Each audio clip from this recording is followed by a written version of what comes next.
સંજય રાવલ છું. આજે ફરી એક સરસ મજાની નવી વ્યક્તિને તમને મળવા જઈ રહ્યો છું. જુદા જુદા ફિલ્ડના બહુ મોટા લોકોને તો બધા ઓળખતા હોય છે, પણ બહુ જ સરસ કામ કરતા લોકો જેને લગભગ કોઈ ઓળખતું ના હોય અને એ લોકો સોશિયલ મીડિયા પર આવવા પણ ના માગતા હોય, પણ એ લોકો મારા જેવા લોકોને બહુ નાની નાની વાતોમાં ઇન્સ્પાયર કરતા હોય, એવા લોકોમાંના એક આજે મારી જોડે ડૉક્ટર બંશ્રી મહાદેવિયા હાજર છે. બંશ્રીબેન કેમ છો? મજામાં. Thank you so much. Doctor Banshri એમ બહુ જ સરસ ફેમિલીમાં, well to do well set ફેમિલીમાં જન્મ્યા. એમણે MBBS કર્યું, MD ડર્મોટોલોજી કર્યું, એમાં ગોલ્ડ મેડાલિસ્ટ છે. એ ફાઉન્ડર છે બી ધ ચેન્જ ક્લિનિકના અને ડાયરેક્ટર છે નોર્થ સ્ટાર ડાયગ્નોસ્ટિકના અને કન્સલ્ટન્ટ નોર્થ સ્ટાર બ્યુટીમાં એક કામ કરે છે, એની સાથે કામ કરે છે. મને બધા અંગ્રેજી શબ્દો છે એટલે થોડાક ઓછા ફાવે, પણ એમણે MBBS કર્યું VS હોસ્પિટલથી, એમાં જે મેડિકલ કોલેજ છે NHLમાંથી, અને MD પણ ત્યાંથી જ કર્યું. અને એ કર્યા પછી એમણે પબ્લિકેશનમાં પણ 2 પુસ્તકોમાં સરસ મજાનું બધા સાથે રહીને કામ કર્યું અને ઘણા બધા સન્માન એમને મળ્યા છે. બહુ નાનું શરૂઆત કર્યા છતાં એ થોડાક તમને કહી દઉં એટલે જરાક તમને ખ્યાલ આવે કે કઈ વ્યક્તિને આપણે મળી રહ્યા છે, અને પછી એમની જોડે આપણે સવાલ જવાબ કરીશું. Was on TOI Top 10 Women Entrepreneur of 2022, feature on white collar doctors, 3rd guest of honour Ahmedabad Times fashion વીકમાં, 4થું first prize in paper presentation of એમકો મેડિકલ કોન્ફરન્સમાં, અને 5મું વાઇસ સેક્રેટરી તરીકે એડ્રીનાલાઇન કલ્ચર ફેસ્ટિવલમાં પણ એમણે ભાગ લીધો અને એમને એમનાથી સન્માનિત કર્યા. બીજું બધું ઘણું બધું હશે, પણ આવું જે બેઝિક જાણું છું તમને કહું છું. બંશ્રીબેન, તમારું ફરીથી ખૂબ ખૂબ સ્વાગત છે.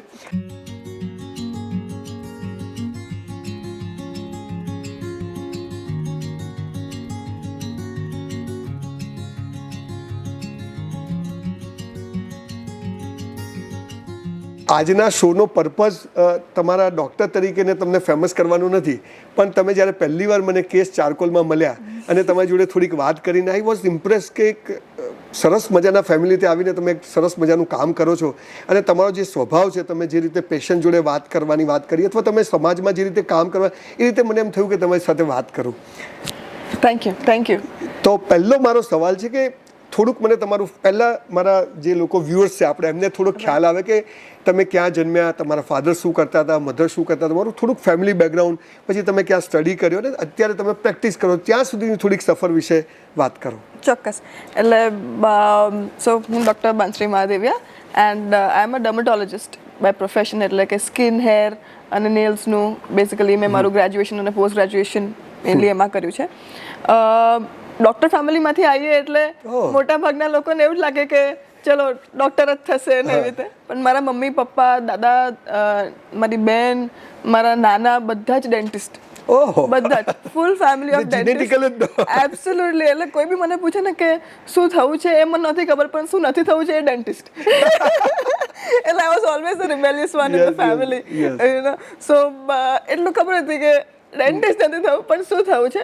પણ most important is I love people, to meet people અને સારી રીતે કામ કરવું, just to bring make it a better day for them somehow. એટલે દેટ ઇઝ હાઉ ધીમે ધીમે કરીને. એટલે તમારું સ્કૂલિંગ ક્યાં થયું? સ્કૂલિંગ થયું ઉદ્ગમ સ્કૂલમાં. ઓકે. ફ્રોમ ધ બિગિનિંગ અમદાવાદમાં જ, 1st to 12th ઉદ્ગમ, અને પછી VS ગ્રેજ્યુએશન અને પોસ્ટ ગ્રેજ્યુએશન બધું જ. અને પછી તમે તમારું પોતાનું ક્લિનિક શરૂ કર્યું? યસ. ઓકે. ઓલમોસ્ટ 3.5 years થયા છે. ઓકે. હવે તમે ડૉક્ટર થયા, ફેમિલીમાં બધા ડૉક્ટર, તો જનરલી એમ લાગે કે ડૉક્ટરના ફેમિલીની લાઈફ બહુ ડિસ્ટર્બ હોય છે, ફેમિલી ટાઈમ નહીં. તો તમારા ફેમિલીમાં તમે જે તમારો ઉછેર થયો એમાં તમારા ફેમિલીનું કેટલું મહત્વ? I would say like 90% is just family. Maybe because that is the way કે we have been brought up. હું ને મારી બેન બંને very close to family, very close to dada, dadi, not just parents but also grandparents. I think Indian families માં grandparents નો બી બહુ જ મોટો અસર છે, આપણી બહુ જ મોટો રોલ હોય છે. મારા દાદા દાદીને બી હું હંમેશા હજી યાદ કરું. હજી હવે મારા દાદા તો આઈ થિંક 7 yearsથી નથી, પણ still I will be in my dreams having conversations with him. Absolutely. એટલે we share the same birthday.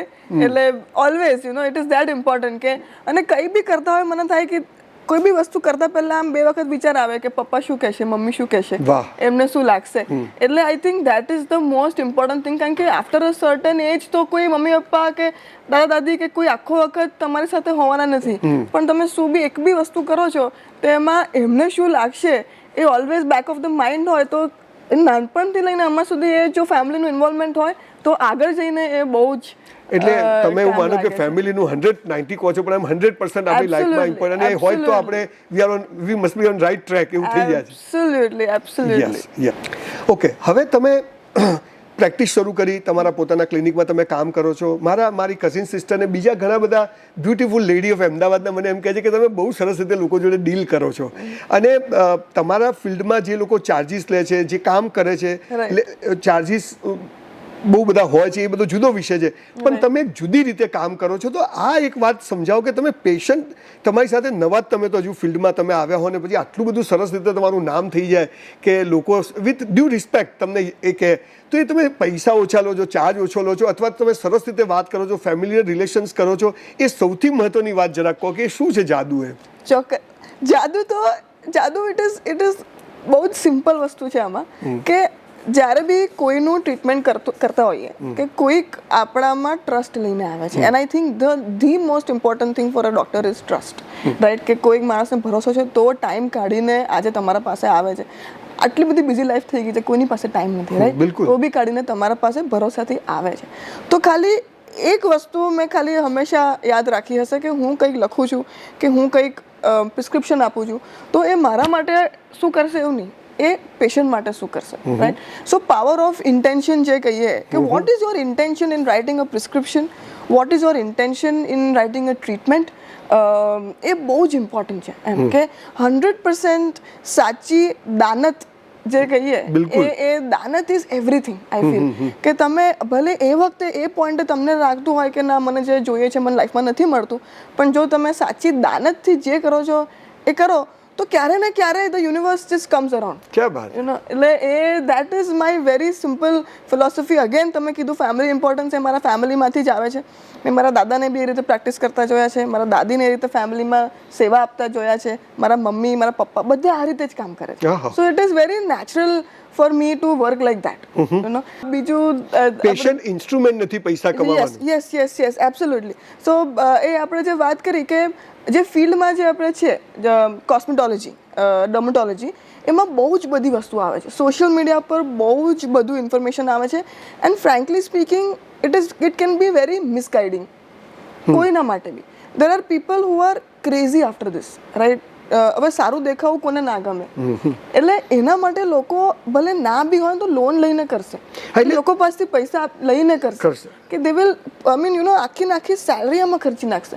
પણ ધ ઇમ્પોર્ટન્ટ થિંગ ઇઝ કે એ તમે ખર્ચી તો નાખશો પણ એમાંથી તમને ખરેખર જે જોઈએ છે એ મળવાનું છે. જે તમને સોશિયલ મીડિયા પર જે દેખાય છે કે બિફોર એન્ડ આફ્ટર, કે આવું કરશો તો આવું થઈ જશે, આવું ક્રીમ લગાડશો તો આવું થઈ જશે, જો ખરેખર તમને સાચે વિચારશો તો એ થવાનું છે, રાઈટ? એ તમને પેલી કંપની તો બતાવી દેશે કે ના ચલો આમ થશે, બિફોર એન્ડ આફ્ટર, આમ થઈ ગયું, ક્રીમ લગાવો ને આમ થઈ ગયું, એક ઇન્જેક્શન મારી દો આમ થઈ ગયું. So the important thing is કે I just want to be that person કે જે માણસના મગજમાં આટલા બધા સવાલો હોય, કે જે માણસના મગજમાં આવું હોય કે મારે સારું દેખાવું છે પણ હું શું કરું, હું શું નહીં, મારે મારું કોન્ફિડન્સ બિલ્ડ કરવું છે, કે અગર હું એક માધ્યમ બની શકું ખાલી કહેવા માટે કે આમાંથી સાચું આ છે, રાઈટ? કે તમને ભલે એવું હોય કે હું આ ક્રીમ વાપરું પણ હું આ કરાવી નાખું ને હું આ કરાવી નાખું ને લાખો રૂપિયા ખર્ચી નાખું, પણ ખરેખર તમને એમાંથી શું મળશે, right? I want to be that person or that kind of a doctor. એટલે મારો હવે પછીની તમને વાત એ જ છે કે બજારમાં મળતી હજારો ક્રીમ્સ, બજારમાં એલોવેરા લગાડો ને આયુર્વેદિક દવાઓને લેપ લગાડો ને લોકો કાર્ટૂન જેવા કામ કરતા હોય છે, અને લોકોને ખબર નહીં કે બસ શું કરીએ તો આ બધું આમ સરસ રૂપાળા ને ગોરા ને પુરુષો પણ આવી ગયા, not only women, men also. તો એક ખાસ એક સ્ટ્રોંગ મેસેજ કે શું આપણું ફૂડ, આપણી લાઈફસ્ટાઈલ, દવાઓ, ક્રીમ, આ બધી ચીજોમાંથી સાચું આપ એક સલાહ અથવા એક ગાઈડ આપવું હોય કે એક સામાન્ય માણસ ને સરસ બ્યુટીફુલ લેડીને રહેવું હોય કે હેન્ડસમ દેખાવું હોય તો એના ખોરાકથી માંડીને બીજી કઈ કઈ ચીજોનું ધ્યાન રાખવું જોઈએ, રાઈટ? સો આઈ વુડ દવાઓ સિવાય, મેડિસિન સિવાય. એબ્સોલ્યુટલી. સો એક બહુ સરસ સેઇંગ છે કે you are what you it, right. હવે ગાડી ચાલતી હોય એમાં તમે પેટ્રોલ ખરાબ નાખવાના હો તો ગમે તેવું તમે મારુતિ લઈ લો કે મર્સિડીઝ લઈ લો, એ થોડાક વર્ષોમાં એ બગડી જ જવાની છે, રાઈટ. સો ધ પેટ્રોલ, આપણું જે મેઇન પેટ્રોલ છે એ જ આપણું ખોરાક છે, આપણું જે મેઇન પેટ્રોલ છે એ જ આપણું એક્સરસાઇઝ છે, એ જ આપણી લાઈફસ્ટાઈલ છે, and most important our mental stability, right. ખોરાક છે તો ખોરાકમાં શું લેવું જોઈએ? સો ખોરાકમાં ફર્સ્ટ ઓફ ઓલ તમારો વિષય નથી પણ ખોરાક લેવો જોઈએ તો શું લેવું જોઈએ? રાઈટ. તો મોસ્ટ ઇમ્પોર્ટન્ટ ઇન્ગ્રીડિયન્ટ્સ ઓબ્વિયસલી કે જે સારું હોય છે. હવે તો લાઈક ઓર્ગેનિક બી ઘણું બધું ફૂડ આવી ગયું. હવે ઘણી વખત જ્યારે અમારા એજના લોકો ઓર્ગેનિકની વાત કરે ને ત્યારે આપણા જે બધા એલ્ડર જનરેશન હોય ને થાય કે શું ઓર્ગેનિક, શું ઓર્ગેનિક, અને કે અમે ક્યાં આ ખાઈને મોટા થયા છે. પણ અમે એ જ કહેવા માંગીએ છીએ કે તમે જેવું ખાધું છે એ જ અમને ખાવું છે. હા, અને એ નથી મળતું, એ નથી મળતું. ધેટ ઇઝ ધ થિંગ કે અમે કોઈ અગેન્સ્ટ નથી કે જે તમે ખાધું ને અમે ખાધું, અમે અગેન્સ્ટ નથી, અમે એ જ ખાવા માંગીએ છીએ, એટલે I am seeing a very interesting thing આજકાલ ઘણા બધા રિપોર્ટ્સમાં કે જે આવે તો 30-35 યરના એજના પેશન્ટ્સ હોય છે ને એ બધાનું કોલેસ્ટ્રોલ હાઈ આવે છે. કેટલા બધાના પેરામીટર્સ બહુ જ અબનોર્મલ હોય છે. પણ જે તમે 70-75 લોકોને જોઈએ ને તો કેટલા બધા નોર્મલ હોય છે. મારા મધર 85 ના બધા જ નોર્મલ. એક્ઝેક્ટલી. કારણ કે for them to have a normal way of life was very easy, right. કે જે એ લોકોને જે મળતું હતું એ ઓલરેડી ઓર્ગેનિક જ મળતું હતું, એ કંઈ મિક્સ કરેલું નહોતું. પણ હવે એ નથી મળતું. That is the thing, right. તો એ ફર્સ્ટ એન્ડ ફોરમોસ્ટ ઇઝ જે બેઝિક, જે આપણે દાળ ભાત રોટલી બેઝિક જે બી ઇન્ડિયા મળે છે, તમારા ઘરની આજુબાજુ મળે છે, પણ મેક શ્યોર કે the ingredients are correct, right. So that comes to fibre. Mainly તમારા કાર્બ્સ હોય. સો કાર્બ્સ હોય, પ્રોટીન્સ હોય અને ફેટ્સ હોય. પ્રોટીન બેઝ ડાયટ બહુ જ ઇમ્પોર્ટન્ટ છે because major part of your skin is proteins. આપણે પ્રોટીન ઓછા લઈએ છીએ. એબ્સોલ્યુટલી. એટલે તમારું પ્રોટીન્સ ક્યાંથી લઈ શકાય એમ? યસ. સો ઓફકોર્સ જો નોન વેજીટેરિયન હોય તો non veg is the highest source of protein. જે વચ્ચે એગિટેરિયન હોય એમાં egg is a very good source of protein. અને જો વેજીટેરિયન્સ હોય તો પછી soya is a very good source of protein. Green leafy vegetables હોય છે, that is a very good. આપણા જે મગ છે, ચણા છે, લેગ્યુમ્સ છે, એ is a very good source of protein. અને પછી હવે મિલ્ક અને ડેરી પ્રોડક્ટ્સ એ તો આખો વિષય જ અલગ છે, બહુ મોટો વિષય. એટલે આપણે તો બેઝિકલી માણસ શું ખાય તો એને બહુ બધી સ્કિનને એની કેર ન કરવી પડે એની જ વાત છે આપણે તો, રાઈટ. એટલે બેઝિક એ જ છે કે basic protein content, basic healthy food, lot of fruits, જે સ્ટ્રોબેરીઝ, બેરીઝ, જે એ બધા ફ્રૂટ્સ આવતા હોય છે, avocados, these are all these things. Nuts છે, જેમ કે વોલનટ્સ છે, પેકન્સ છે, બદામ છે, કાજુ છે, બેઝિક વસ્તુઓ. વેરી હાઈ ફ્લેક્સ સીડ્સ છે, they are very high in omega 3, 6, 9. અને કે એ બધા જે ઓમેગાસ છે, એન્ટીઓક્સિડન્ટ્સ છે, એ નોર્મલી આપણા બોડીમાં નથી બનતા હોતા. સો આપણે એ એક્સટર્નલી જ લેવું પડતું હોય છે. So especially nuts and fruits, એ લોકો they are a very good source of omegas and mild fatty acids, antioxidants, vitamins છે, જે એ B, C, D, E vitamins છે. એટલે એસ્પેશિયલી વિટામિન સી છે, એનો ઇમ્યુનિટીમાં બહુ મોટો રોલ છે, એના સ્કિનમાં બહુ મોટો રોલ છે, જે કોલેજન બિલ્ડિંગ જે થતું હોય છે એમાં બહુ મોટો રોલ છે. એટલે વિટામિન સી, વિટામિન ડી અને વિટામિન ઈ. જે વિટામિન ડી છે એ છે ને એ નોર્મલી આપણને સનલાઇટથી બી મળતું હોય છે. અને એક બહુ બ્યુટિફુલ એક્સપેરિમેન્ટ હમણાં કન્ડક્ટ થયેલો કે દેર વોઝ એન એક્સપેરિમેન્ટ કે જે ફાર્મર્સ હતા, એ લોકો ખેતરમાં જઈને કામ કરે છે, તો એ લોકો તો સનલાઇટથી આટલા બધા એક્સપોઝ થયેલા છે, રાઈટ.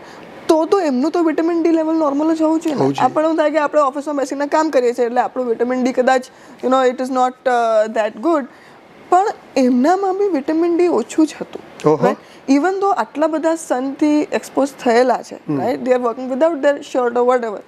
તો એમાં ઇન્ટરેસ્ટિંગ વસ્તુ એ હતી કે એવું નથી કે સન કંઈક ખરાબ થઈ ગયું, સન તો સન છે, પણ now because of the pollution, again lifestyle, ozone લેયરની આજુબાજુ બી there is a layer because of which જે નેસેસરી રેસ છે એ એટલા પેનિટ્રેટ નથી થઈ રહ્યા અને એટલું એનું સ્ટિમ્યુલેશન નથી આવી રહ્યું vitamin D, right. So that is why supplementation is so important, right. અને એક્સ્ટ્રા સપ્લિમેન્ટ લેવા જ પડે. Yes, you have to. કારણ કે એ તમારી નોર્મલ ડેલી રિક્વાયરમેન્ટ પૂરી થવાની જ નથી. જેમ કે આપણી પ્રોટીન રિક્વાયરમેન્ટની વાત કરીએ, આપણા નોર્મલ સ્કિન, હેર નથી થતી. ફણગાયેલા મગ ને બધું ખાવાથી મળે, બહુ જ ઇમ્પોર્ટન્ટ છે. પણ અગેન કે કેટલા મળે, ધારો કે તમે ફણગાયેલા મગ, આઈ મીન ધારો કે હાઈએસ્ટ સોર્સ ઓફ પ્રોટીન આપણે ગણીએ તો દેટ ઇઝ એગ, રાઈટ. તો એ એક એગ ખાઈએ તો આપણે 6 ગ્રામ પ્રોટીન મળે, રાઈટ. તો હવે આપણી રિક્વાયરમેન્ટની વાત કરીએ on an average of human being would be probably 50 to 60 kgs અને એની requirement would be 1 milligram per kg.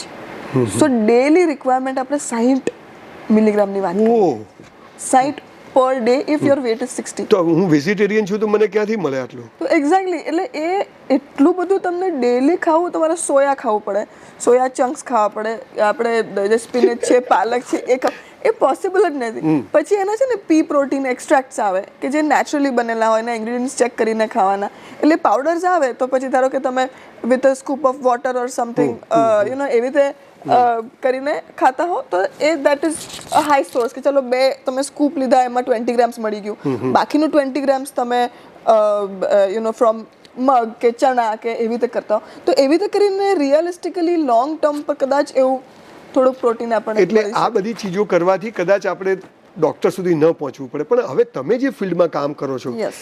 તો તમારી સ્પેશિયાલિટી શું છે? રાઈટ.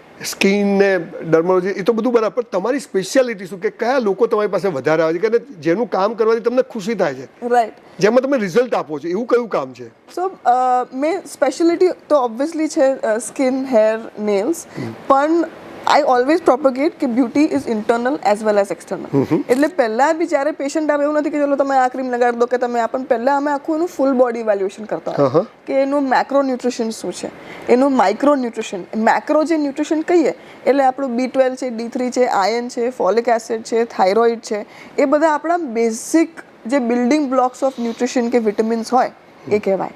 રાઈટ. પછી જે માઇક્રો ન્યુટ્રિશન કહેવાય એટલે આપણું B1 છે, B5 છે, 6 છે, બાયોટિન છે, થાયામિન છે, આ બધા જે માઇક્રો ન્યુટ્રિશન છે આપણે ડેલી ગણતા નથી કે આપણે રિપોર્ટમાં એ કરાવતા નથી, એ બધું આવે. એટલે એ when first we talk about internal beauty, internal health, અગર મને એવું લાગે કે ના ચલો આ પેશન્ટ ઇન્ટરનલી જ બરાબર નથી, કે ઇઝ સ્ટીલ 25 વર્ષનો છે, એને અહીંયા પિગમેન્ટેશન છે which is a sign of say probably pre diabetic. એ વસ્તુ બહુ ઇમ્પોર્ટન્ટ છે આજના ટાઈમમાં કે હવે ચલો તમારું શુગર લેવલ 200 હોય તો તમને ડાયાબિટીસ છે તમને ગૂગલ બી કહી દેશે, પણ ડૉક્ટરનું કામ એ છે કે તમને થાય એની પહેલાં કેવું, કે તમે 25 વર્ષના છો કે તમે 30 વર્ષના છો, કે તમને લાઇકલી છે કે તમે હમણાં ધ્યાન નહીં રાખો તો તમને ડાયાબિટીસ વધશે. રાઈટ. તો એના સાયન્સ બી છે કે જે સ્કિનમાં આવે છે, વાળમાં આવે છે, ઘણા બધા સાયન્સ છે કે જે તમને બોડી પર બી દેખાય છે. તો એ વહેલું પકડવું, એ લાઈફસ્ટાઈલમાં જવું. અને જ્યારે મને લાગે કે ના આ મહિનાથી એ માણસ લાઈફસ્ટાઈલ પર બી ફોકસ કરે છે, ખાવાના પર બી ફોકસ કરે, then you start giving creams, then you start giving creams આપો, ટ્રીટમેન્ટ્સ આપો. અને એવું નહીં કે ચલો આખી જિંદગી પર લાઈફસ્ટાઈલ જ કરો, કારણ કે એ એક્સટર્નલ વસ્તુની બી જરૂરિયાત ઘણી જ હોય છે. એ તમારે રિઝલ્ટ જોવું હોય તો એની બી જરૂર પડે, કે ક્રીમ્સની જરૂર પડે, કે તમારે ટ્રીટમેન્ટ્સની જરૂર પડે.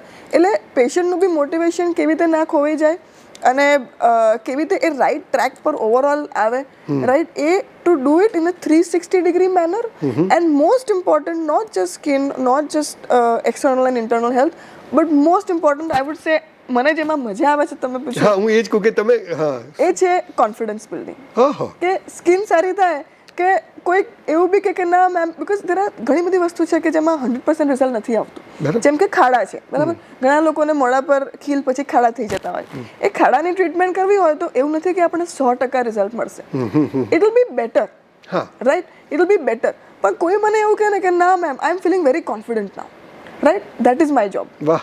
Right? To make a person feel confident, not necessarily to make the person feel like a model, like look like a model. કેટલા હશે કે people who are even looking like a model but they're internally not confident. ક્યાં વાત છે. કારણ કે એમને થાય એમનું બધું જ પરફેક્ટ છે, પણ એક એમનું નાક થોડુંક ટેઢું છે તો એ ખાલી એ જ જોશે કે મારું નાક કેમ આવું છે. અરે તમારા બાકીના ફીચર્સ કેટલા 95% સરસ છે. એક્ઝેક્ટલી. એ ફીચર્સ લાવવા માટે લોકો શું કરે છે. એટલે તમે ડોક્ટરની સાથે માણસને મોટિવેટ કરીને જે છે એમાં એ બેસ્ટ છે, બ્યુટીફુલ છે, એ કોન્ફિડન્સ એનામાં આવી જાય તો વધારે શાઇન કરશે. સેટિસ્ફેક્શન એક વસ્તુમાં નથી. ઓકે. સો એ અમારી ટેગલાઇન જ છે કે બી the best version of your self. ક્યાં વાત. અને ટુ પ્રોપગેટ ધીસ થિંગ, એટલે વોટ વી બિલીવ ઇન, મારો જે ક્લિનિક છે એમાં અમારી જે કન્સલ્ટિંગ છે, OPD છે, જે આપણે વાત કરી, જે નિયત અને દાનત, એમાં રાધાકૃષ્ણનું મૂર્તિ છે, right. So it રિમાઇન્ડ્સ me every day કે આપણે શું કામ કરી રહ્યા છે અને શેના માટે કરી રહ્યા છે. અને એક બ્લેક છે તોય સરસ છે ને એક વ્હાઈટ છે તોય. એબ્સોલ્યુટલી, એ બી અમે કર્યું છે.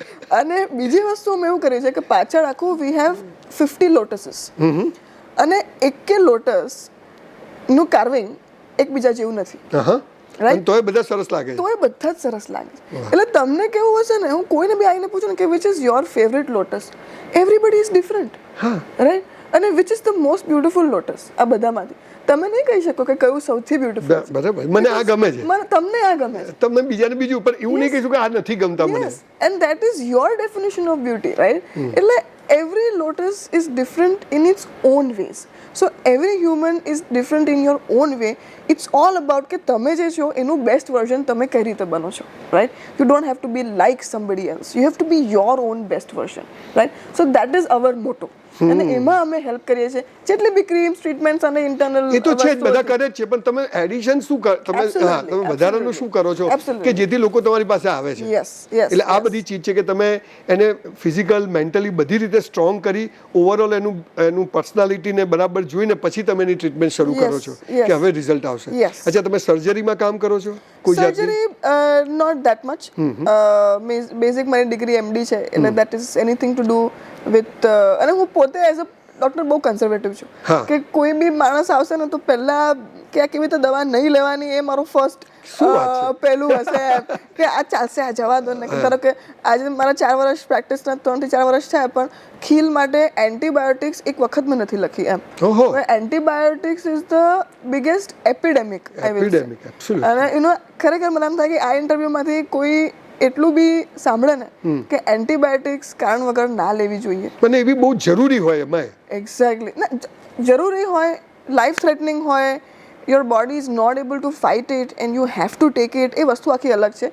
If your doctor is saying કે કંઈ સવાલ જ નથી, તમારે લેવું જ પડે, તો અલગ વસ્તુ છે. પણ ઘણી વખત લાઈક થિંગ્સ ફોર એકને, થિંગ્સ ફોર કે માઇનર ઇન્ફેક્શન થયું, થિંગ્સ ફોર કે શરદી ખાંસી થઈ ગઈ, કે તો તમે give your body a chance to fight, right? તમે તમારા બોડીને પાંગડા બનાવી દો છો, રાઈટ? તમે you are not giving it any time to fight. તમને તાવ આવ્યો, લઈ લીધી, તાવ આવ્યો તો પણ કેટલો તાવ આવ્યો? 104 આવ્યો કે 101 આવ્યો? 104 આવ્યો. પણ બધા ડોક્ટર્સ જ એ તો લેતો નથી, પણ ડોક્ટર્સ આપે છે. હા, એટલે યા, સો આખો જુદો વિષય છે, એ આખો વિષય આખો અલગ છે. પણ યા, આઈ જસ્ટ વિશ કે એન્ટીબાયોટિક્સ જો કંઈ, કારણ કે જ્યારે ખરેખર જરૂર હશે ને એન્ટીબાયોટિક્સ, ત્યારે એની અસર નહીં થાય, અથવા ઓછી થશે, અથવા હાઈ ડોઝ લેવા પડશે, વધારે ડોઝ લેવા પડશે. એક ડોક્ટર તરીકે પેશન્ટને કેવી રીતે ટ્રીટ કરવા, એમના મનમાં શું ચાલે છે, અને એન્ટીબાયોટિક બને ત્યાં સુધી નથી લગતી, આ વાત છે ને બહુ ઓછી જગ્યાએ તમને સાંભળવા મળશે. પેશન્ટ એ પૈસા કમાવાનું સાધન નથી. અને 3 જનરેશનથી ડૉક્ટર તરીકે જે પરિવાર, એટલે જીનેટિકલી ડૉક્ટર થઈ ગયા હોય એટલે તો હાર્ડકોર ડૉક્ટર કહેવાય, પણ છતાં એક લાગણીથી પેશન્ટ જોડે ટ્રીટ કરે અને એને તૈયાર કરે, અને છતાં પણ એમના ત્યાં બહુ જ સરસ લોકો જાય છે, એમની જે સેવાકો અથવા એમની જે કન્સલ્ટન્ટ એનો લાભ લે છે. હવે જે તમને જાણવું છે એ વિશે 2-4 સવાલો એમને પૂછું છું. તમે બહુ જ સુખી ઘરે, એટલે સુખી સંપન્ન ઘરમાં જન્મ્યા, તમે આજે નહીં કમાવતો હોય, તમે જીવો ત્યાં સુધી સરસ રીતે જીવશો એમ છો. તમે પેશન્ટને બી બહુ પૈસા એમાંથી કમાઈ તમે ન લખવી પડે તો એવું તમે જીવન જીવો છો. What is purpose of life? Right, very interesting question. હા, કેમ કે બીજું બધું તો બધાને બહુ રસ ના હોય, પણ અમારા મોટિવેશન અથવા ઇન્સ્પિરેશન શોમાં લોકોને એ રસ હોય કે તમારા જીવનનો પર્પઝ ઓફ લાઈફ શું છે? રાઈટ, સો આઈ વુડ સે my purpose of life is કે જે લોકો તમે જે વસ્તુઓથી જન્મ્યા છો, કે તમે આવ્યા છો અને તમને આટલું મળ્યું છે, બેઝિક પ્લેટર પર આટલું મળ્યું છે, ઘણા બધા લોકો છે જેને એ નથી મળ્યું, right? And because of that probably એ લોકો રાઈટ ટ્રેક પર નથી. કોઈકના જીવનમાં જે છે એના કરતાં એમનું જીવન થોડુંક બેટર બનાવવું, દેટ્સ અબાઉટ ઇટ. વાહ, right, it's as simple as that. એના માટે તમે શું કરો છો? સો એના માટે ફોર માય, હું જે ફિલ્ડથી આવું છું એ છે ડર્મેટોલોજી અને cosmetology. And when I am seeing patients every day, I realise કે એ મેન્ટલી કેટલું અફેક્ટ કરે છે લોકોને. જેમ કે મારો સન છે, એ તો 2 વર્ષનો છે, એની મેડ છે, બરાબર, જેને ધ્યાન રાખે, she is so concern about her hair fall. મને થાય કે યુ નો વો શી ઇઝ લાઈક કે દીદી મેરે કો બાલ ઝડ રહે. તો પહેલાં 1-2 વખત તો મેં થોડુંક ઇગ્નોર કર્યું, તો કોઈ બાત નહીં એમ. But she was so concerned about it કે then she realized કે probably મને એવું લાગ્યું કે એને પૈસા ખર્ચવા પડશે એટલે હું એને ટ્રીટમેન્ટ નથી કરી રહી એમ. તો એ સામેથી એને કીધું, દીદી 1500-2000 रुपये खर्च करने का है तो मैं कर दूंगी, अब मेरे बस बाल झड़ने બંધ કર દો, રાઈટ? હવે મને થાય કે જ્યારે તમને ઇશ્યુ આવે ને ત્યારે તમને એની સિવિયરિટી ખબર પડે રાઈટ. અને મને થાય કે આ તો તમે એક મેડ કે એ ટાઈપના લોકોની વાત કરો છો, અને બીજા ઘણા બધા લોકો છે જેને આ વસ્તુ જોઈએ છે કે મારી સ્કિન સારી થાય અને મારા હેર સારું થાય, I look better and I feel better, right. પણ because of the price factor એ લોકો નથી કરી શકતા. એટલે એના કારણે we have even started North Star Beauty કરીને. હા, જ્યાં તમે ઓછા રેટ્સમાં બધું કરો છો. યસ, તમે મને કહ્યું સેમ ક્વોલિટી, એક્સલન્ટ, એટલે ક્યાંય બી ક્વોલિટીનો કોમ્પ્રોમાઇઝ નથી. નહીં તો તમારા ત્યાં બધા પૈસાદાર લોકો જ આવે છે કે સામાન્ય લોકો પણ આવે છે ને એ પણ ખુશ થઈને જાય છે? યસ. સો અમારા પાસે એટલે બે સેગમેન્ટ છે. જે બી ધ ચેન્જ કરીને છે, that is a premium segment, જેમાં ઓફકોર્સ પ્રીમિયમ એટલે it is not some exorbitant charge. It is premium. Yes, it is the segment is like that. અને પછી બીજું એક છે નોર્થ સ્ટાર બ્યુટી કરીને, જે એક for the large segment of society, એ લોકો માટે છે, જ્યાં પ્રાઇસ થોડીક ઓછી છે અને બિલકુલ એમાં ક્વોલિટીમાં કોમ્પ્રોમાઇઝ નથી. જે એટલે 2% ડિફરન્સ ખાલી પડે એટલે એવું ટાઈપનું આમ. બંસરી, મને બીજો એક વિચાર આવે છે કે તમે આજે સન્ડે સવારે અહીંયા આવ્યા, મેં તમને કાલે વાત કરી, how you balance with your profession, your family, your kid and this social life? Right. So કેમ કે બહુ અઘરું છે, બહુ જ અઘરું છે. અને એમાં નાનું બચ્ચું હોય ત્યારે તો બહુ જ અઘરું હોય, પેશન્ટ પણ હોય ને અહીંયા બાળક પણ હોય, અને હસબન્ડ હોય, પછી સોશિયલ લાઈફ હોય, બધું હોય. તો શું એનો પ્રેશર રહે છે કે બહુ નોર્મલી બધું થાય છે? ના, પ્રેશર તો ઘણી વખત લાગે છે, ઘણી જ વખત લાગે છે. અને શું પ્રાયોરિટી શું રાખો છો? યસ. સો એમાં એટલે જ છે ને, મેં હમણાં રિસેન્ટલી બી એક ઇન્ટરવ્યૂ જોયો હતો. I'm a big follower of Michelle Obama. And she said કે especially for women, right, એમાં બી મેલ ને ફિમેલમાં બહુ ફરક પડે છે કે because the like in society female is supposed to be taking care of the baby. એ ગમે તેટલું કહો પણ it is always there and there is always a maternal instinct, now હવે તો of course even my husband very very supportive, પણ the difference I feel મેલ ને ફિમેલમાં એ છે કે મમ્મી એના બાળકને મૂકીને જશે ને તો બી કોન્સ્ટન્ટલી એને ગિલ્ટ ફેક્ટર રહેશે. હા, એ કુદરતી છે. ધારો કે a male if he is going for work, it's not કે એ વખતે he doesn't want to be back, પણ એ ગિલ્ટ ફેક્ટર ના હોય, right, because by society you are expected to કે ચલો વર્ક, એવી રીતે. એટલે એ ગિલ્ટ ફેક્ટર મધર માટે બહુ જ ઇમ્પોર્ટન્ટ છે, અને એ બેલેન્સ કઈ રીતે કરવું.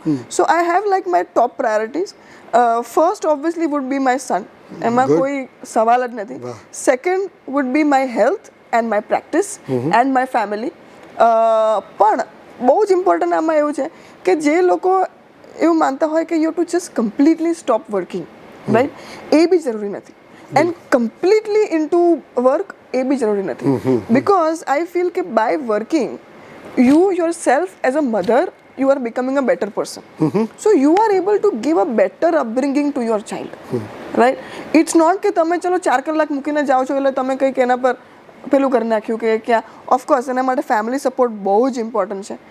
Two have a supportive family કે જે રાખી શકે જ્યારે તમે ના હો, to have good help, like okay. પણ I have to say this, તો આઈ વુડ પ્રોબેબલી કહેવાય ને કે હું કપડાં ઓછા લઈશ, પર્સ મારા ઓછા લઈશ, શૂઝ મારા ઓછા લઈશ, પણ I would have a made in spite of having both sides very supportive families. મારા ઇન-લો સાઇડ મારા પેરેન્ટ્સ વેરી વેરી સપોર્ટિવ, તો જ તમે કરી શકો. બટ સ્ટીલ, રાઈટ, હું એવું ના કહી શકું મમ્મી તું આજે ના જા, રાઈટ, કે તમે આજે ના જાઓ, right. So I would have a made and a backup made in spite of મારું જેટલું બી સેવિંગ હોય હું લોકોમાં નાખું છું. Not કે મારે પર્સમાં નાખવું છે કે at this stage of my life. Maybe if I end up earning more in the future, I will try to do whatever my priorities are. But right now it is my son, and it is such કે મારો son, I can handle him so that I can also focus on my career 4 hours, so that then I also as an individual will grow, so that again I can give him a better upbringing with my good thoughts, right? સૌથી વધારે ક્યારે કંટાળો આવે અથવા એમ થાય કે આ બધું શું માયું થાય છે કોઈ વાર? ઘણી બધી વખત. એમાં મોસ્ટ કઈ ચીજ પર થાય? હું ક્યારેક એવું બી કોઈ એક જ વાત. યસ, ઘણી વખત એવું બી થાય કે તમારામાં એક એમ્બિશન હોય જ છે, રાઈટ, કે મારે આ કરવું છે, અને બિકોઝ ઓફ રાઈટ કે ચલો you have different priorities also at this point of time, તમે નથી કરી શકતા એ વસ્તુ. કે ધારો કે હમણાં મારે તો તમે ખરેખર પૂછો તો મારે 6 વાગે સવારે ઘરની બહાર નીકળી જવું છે અને રાતે 12 વાગે આવું છે. થતું નથી, રાઈટ અને જ્યારે એ થોડુંક ઇમ્બેલેન્સ હોય ને ત્યારે થોડું ફ્રસ્ટ્રેશન આવે Okay. એટલે સોરી નથી હા નહીં એટલે એ જ કે એવી કઈ ચીજ છે કે જેના કારણે ફ્રસ્ટ્રેશન આવ્યું એ જ કહેવાય. when you are young, when you have energy and when you have ambition and you know you have the capability, પણ તમે એ વખતે પ્રાયોરિટી પાછું એક અલગ આવી જાય and you know કે શું કરો સંઘર્ષ ચાલે છે. કોન્સ્ટન્ટ સ્ટ્રગલ ચાલતી હોય છે. અને એવી કઈ વાત છે કે જે તમને આમ એવો કયો પ્રસંગ અથવા એવી વાત છે કે જેના કારણે તમે ખુશ થઈ જાઓ? એટલે એ વસ્તુમાં છે ને એવું છે કે મેં કહ્યું મિશેલ ઓબામાનું બહુ મોટી ફોલોઅર છું અને રિસન્ટલી સો હર ઇન્ટરવ્યૂ જેમાં એને કીધું કે women can actually have it all but not at the same time. Right એટલે તમે એવું વિચારતા હો કે મારે હમણાં જ બધું જ જોઈ લઈએ છીએ તો એવું નહીં. ચલો હમણાં 5 વર્ષ માટે ધારો કે હું થોડુંક મારા કરિયર પર થોડુંક બેકસીટ લઉં બી છું તો I am also focusing on my son. Gradually એ મોટો થઈ જાય એ એના પોતા પર થઈ જાય તો then I focus on myself. પછી મને એ વખતે મળશે પણ I have to be patient. So this quote એટલે એ કોન્સ્ટન્ટલી હું રાખ્યા કરું છું મારા મગજમાં કે I can have it all but not at the same time. Right. Perfect. એટલે એ વસ્તુ એક એવું છે. આપણે હવે અંત તરફ જઈ રહ્યા છીએ. કેસ ચારકોલમાં તમે મારી કઝિન સિસ્ટર સાથે મને મળ્યા અને તમે કહ્યું કે સર હું તમને ઓળખું છું. તમે મને કેવી રીતે ઓળખો છો? યસ એ તો બહુ બ્યુટીફુલ. એટલે કેવી રીતે જાણો છો? અહીંયા અમદાવાદમાં આવ્યો ત્યારથી કે શું કઈ રીતે જાણો છો? એટલે સારિકા બેને જ્યારે યુ નો તમારું ઇન્ટ્રોડક્શન કરાવ્યું મેં તમને દૂરથી જોયા મેં કીધું એટલે આઈ તો new you very very well. અને એ રીઝન એ હતો કે જ્યારે અમારું કલ્ચરલ ફેસ્ટિવલ હતું VSમાં અને ત્યારે સરને ચીફ ગેસ્ટ તરીકે અને ગેસ્ટ ઓફ ઓનર તરીકે બોલાયેલા હતા. Yes I remember. એમાં મજાની વાત એ હતી કે it was a jam packed audience. I think more than 500 students. બિલકુલ નીચે બેઠા હતા લોકો બધા. હા નીચે સ્ટેર્સ પર હું પોતે નીચે જ બેઠી હતી અને ત્યારે તમારું લેક્ચર એટલે તમારું ટોક હતી. Nothing to do with medicine. It was only to do with life. Right. અને હું ખાલી વિચારતી હતી કે I think it went on for more than 45 minutes to 1 hour. More than over. Yeah અને આટલા બધા મેડિકલ સ્ટુડન્ટ્સને એક જગ્યાએ બેસાડવા અને કોઈ ઊભું ન થાય. કોઈ ઊભું ના થાય અને આખો હોલ આમ વચપાદાર 5 મિનિટ 10 મિનિટ તાળીઓના ગડગડાટથી આમ ભરેલો હોય અને એક સેકન્ડ બી આમ એવું થાય કે યાર પતવું ના જોઈએ. કારણ કે મને નથી યાદ કે મને ક્યારે એવું લાગ્યું હતું લેક્ચરમાં કે પતવું ના જોઈએ. બિંગ અ મેડિકલ સ્ટુડન્ટ તો બહુ લેક્ચરો ભર્યા હશે બહુ જ અને બધા ઊંચા નીચા થતા હોય કે ઊભા થઈએ ક્યારે પૂરું થાય. આજે અમારા લેક્ચર હોલમાં અલગ જ માહોલ હતો. So it was very very inspiring. તો એ દિવસથી like you had a very special place in my heart and mind always. અને ત્યારે તમે મને ફોન કર્યો આના માટે. So it was a very special memory for me કે આજે એ moment to seeing you know as our guest of honor to sitting here and doing an interview. We are on same platform. No that's why you are here. એટલે આપણે સમાજમાં કંઈક positivity ફેલાવીએ. તમે તમારા લેવલે હું મારા level. This is end of the purpose તો એ જ છે આપણો. આ હતા ડૉક્ટર બંસરી. એમની લાઈફ સોશિયલ લાઈફ એમની જે પ્રોફેશન જે કામ કરે છે કેવી રીતે કામ કરે છે બહુ મોટા લોકો બહુ મોટી રીતે ઇન્સ્પાયર કરતા હોય છે પણ બહુ જ નાનકડું કામ કરતા બહુ સામાન્ય કામ કરતા લોકો પણ ઘણીવાર બહુ જ સરસ લોકોને ઇન્સ્પાયર કરતા હોય છે.